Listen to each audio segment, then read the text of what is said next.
Bismillah ar-Rahman ar-Rahim, le sermon de vendredi intitulé Le droit du travail. Louange à Allah, Seigneur de l'univers, qui dit dans son noble livre, il dit, œuvrez, car Allah va voir votre œuvre de même que son messager, le croyant, et vous serez ramenés vers celui qui connaît bien l'invisible et le visible, alors il vous informera de ce que vous faisiez. J'atteste qu'il n'y a pas de divinité en dehors d'Allah, l'unique sans aucun associé, et que notre maître et prophète Mohammed est son serviteur et messager. Ô Allah, accorde ton salut et tes bénédictions à lui, à sa famille, ses compagnons et ceux qui les suivent d'une rectitude jusqu'au dernier jour. Ensuite, le travail est une nécessité vitale avec laquelle la vie d'ici-bas se peuple, les patries font progrès et les sociétés trouvent leur stabilité. Notre pure religion nous exhorte d'œuvrer avec perfectionnement. Allah, gloire à lui, dit, ô vous qui avez cru, quand on appelle à la salat du jour de vendredi, accorez à l'invocation d'Allah et laissez tout négoce. Cela est bien meilleur pour vous, si vous saviez. Puis, quand la salat est achevée, dispersez-vous sur la terre et recherchez quelque effet de la grâce d'Allah et invoquez beaucoup Allah afin que vous réussissiez.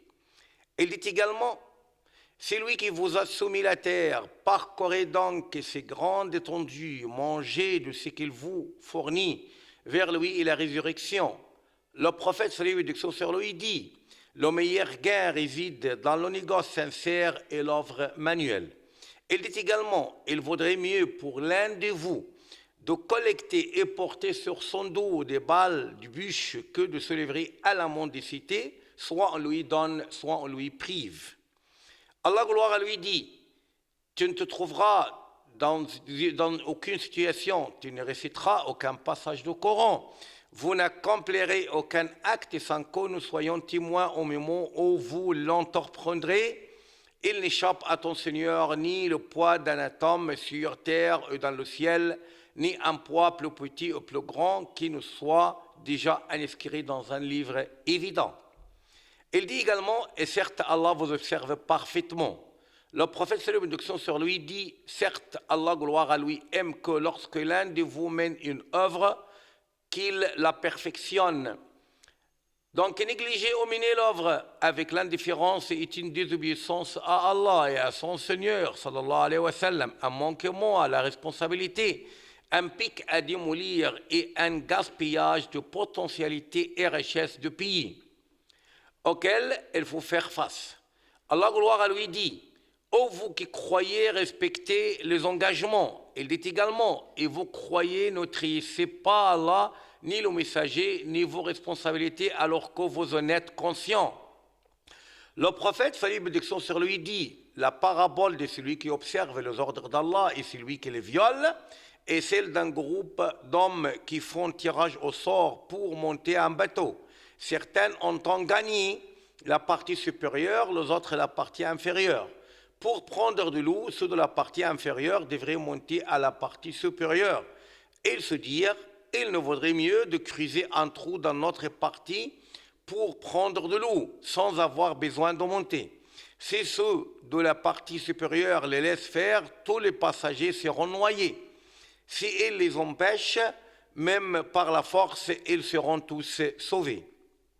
Fait partie intégrante également du droit du travail la protection des biens publics qui sont les provisions des nations avec lesquelles elles gèrent leurs affaires, créent leurs instances, protègent leur territoire, offrent leurs services et font le bien-être à leurs citoyens. C'est pourquoi sauver ces biens fait partie des 6 prescriptions majeures que la charia veille à sauvegarder et fait que la sacralité est plus grande que celle des biens privés. Il est strictement prohibé d'agresser et de s'emparer de biens publics par corruption, gaspillage ou nonchalance.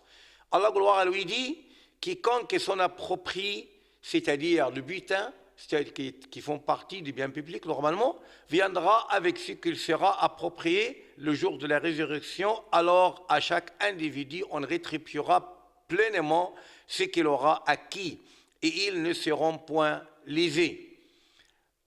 Il dit également, ô le croyant, que les uns d'entre vous ne mangez pas les biens des autres illégalement, mais qu'il y ait des négoces, c'est-à-dire des négoces légaux, entre vous par consentement mutuel, et ne votez pas vous-même Allah en vérité et miséricordieux envers vous. Et quiconque commet cela par excès et par iniquité, nous le jetterons au fou. Voilà qui est facile pour Allah. Notre prophète, sallallahu alayhi wa sallam, dit, il y a certains qui consomment excessivement sans droit les biens d'Allah et ils seront dans l'enfer le dernier jour.